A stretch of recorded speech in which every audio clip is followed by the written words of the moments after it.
दोस्तों, दो राज्यों में चुनाव हुए थे, उसका परिणाम आया है। एक तरह से अगर आप इसको देखें तो इसको आप टाई कह सकते हैं या जो जैसे था वैसे ही कह सकते हैं, क्योंकि महाराष्ट्र में जिस गठबंधन की सरकार थी वही पुनः वापस आ गई, और इसी तरह से झारखंड में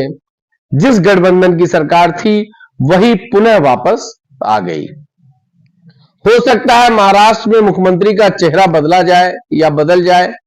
लेकिन झारखंड में ऐसा कुछ होता दिख नहीं रहा है। और झारखंड में 2/3 मेजॉरिटी से इंडिया गठबंधन की सरकार बनी है, और इसी तरह की मेजॉरिटी से एनडीए गठबंधन की महाराष्ट्र में बनी है। इन दोनों चुनाव को में सहारा के लोगों का क्या नुकसान, क्या फायदा और क्या अब होगा, इस पर बात करने के लिए इस छोटे से वीडियो में आपके बीच आया हूं। दोस्तों, आपको याद होगा इस पूरे चुनाव में खास करके झारखंड में सहारा के पीड़ितों के लिए तमाम दल के लोगों ने अपनी अपनी सहानुभूति, चुनावी सहानुभूति अपने चुनावी मंच से दी। लेकिन वही सेम टाइम में चुनाव महाराष्ट्र में हो रहा था। ऐसा नहीं है कि महाराष्ट्र में सहारा के डिपॉजिटर नहीं है, वहां के निवेशक नहीं है, वहां के कार्यकर्ता नहीं है, संख्या कम हो सकती है, इसलिए वहां पर इसकी कोई चर्चा नहीं हुई। आपने झारखंड में देखा होगा बड़े बड़े वादे किए गए, चाहे वो पक्ष के लोग हो, विपक्ष के लोग हो, चाहे देश के गृह मंत्री रहे हो, गृह मंत्री ने कहा हो, या वहां के पूर्णिया के सांसद ने कहा हो, या फिर लास्ट में बीजेपी ने अपने मैनिफेस्टो में इस बात को कहा। और जिसकी सरकार बनी है, झारखंड मुक्ति मोर्चा के नेतृत्व में जो सरकार बनने जा रही है, उसने भी अपने उसमें कहा अधिकार पत्र में, आजकल नाम बहुत बदल जा रहे हैं मैनिफेस्टो के, कोई संकल्प पर, कोई अधिकार पत्र, क्योंकि होता तो ये मैनिफेस्टो ही है। तो दोस्तों, ये दुर्भाग्य सौभाग्य तो नहीं कह सकते, क्योंकि जो चला गया वो अब इस दुनिया में वापस नहीं आने वाला, लेकिन झारखंड मुक्ति मोर्चा की सरकार बनी है, और उन्होंने एक वादा किया था अपने इस पूरे चुनाव में कि हम सहारा के पीड़ितों की लड़ाई, हमारी सरकार बनने पे सरकार इसकी लड़ाई लड़ेगी। अब देखना है कि झारखंड मुक्ति मोर्चा अपने कहे हुए वादों पर कितना खरा उतरता है। उन्होंने एक और बड़ा वादा झारखंड वासियों के लिए किया था कि झारखंड के रहने वाला कोई भी अभिकर्ता हो या निवेशक हो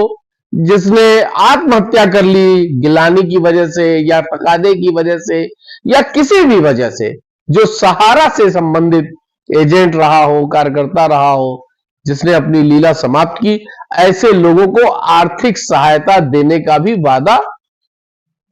शिबू सोरेन जी के सुपुत्र हेमंत सोरेन जी, जो निवर्तमान मुख्यमंत्री हैं, आने वाले भी मुख्यमंत्री हैं, उन्होंने किया है। और 56 सीट 81 में से 56 सीट इस गठबंधन को मिली है।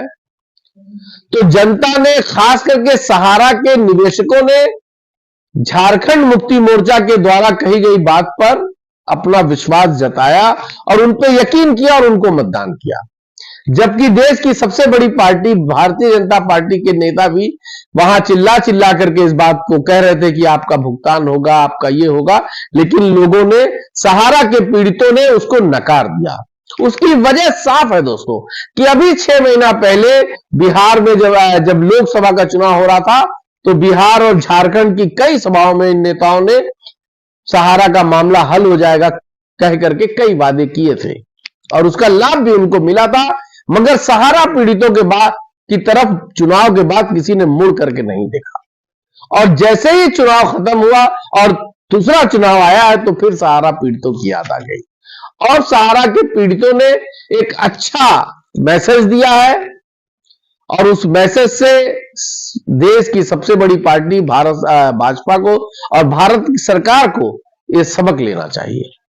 कि आखिर जिस झारखंड को वो जीतना चाह रहे थे और उनको उनकी सर्वे रिपोर्ट में वो जीत रहे थे, वो कैसे हार गए। इस पूरे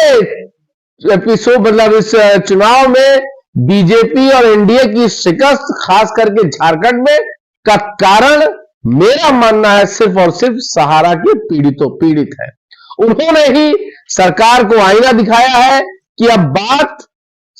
लफाजी से नहीं होगी, अब काम करने पर ही बात होगी। झारखंड मुक्ति मोर्चा ने जो वादा किया है, अगर वो उस वादे को पूरा करते हैं तो ठीक है, और अगर वो नहीं करते हैं तो यही जनता उनको भी आईना दिखाने में कहीं पीछे नहीं रहेगी। तो बताना यही था दोस्तों कि सहारा के पीड़ितों ने एकजुटता के साथ झारखंड में अपनी ताकत का प्रदर्शन किया, और जो लोग झूठे वादे कर करके चले गए थे ऐसे लोगों को वापस भेज दिया, खाली हाथ भेज दिया। और अगर इसी तरह से उड़ीसा में, बंगाल में, बिहार में, उत्तर प्रदेश में जहां निवेशक ज्यादा हैं, इन लोगों ने भी अगर अपनी ताकत का एहसास इसी तरह से सरकार को कराया, विपक्ष को कराया, भाजपा को कराया, तो यकीनन फिर सरकार भी सोचने को मजबूर हो जाएगी, ऐसा मेरा मानना है। खैर, जो हुआ अच्छा हुआ, और झारखंड वासियों की लड़ाई शिबू सोरेन की पार्टी झारखंड मुक्ति मोर्चा हेमंत सोरेन के नेतृत्व में सहारा के निवेशकों की लड़ाई लड़ेगी, ऐसा उन्होंने वादा किया था और उसको वो पूरा भी करेंगे। और वहां आर्थिक सहायता जो देने की बात की है वो भी वो देंगे, मुझे ऐसा पूरा यकीन है। जय हिंद।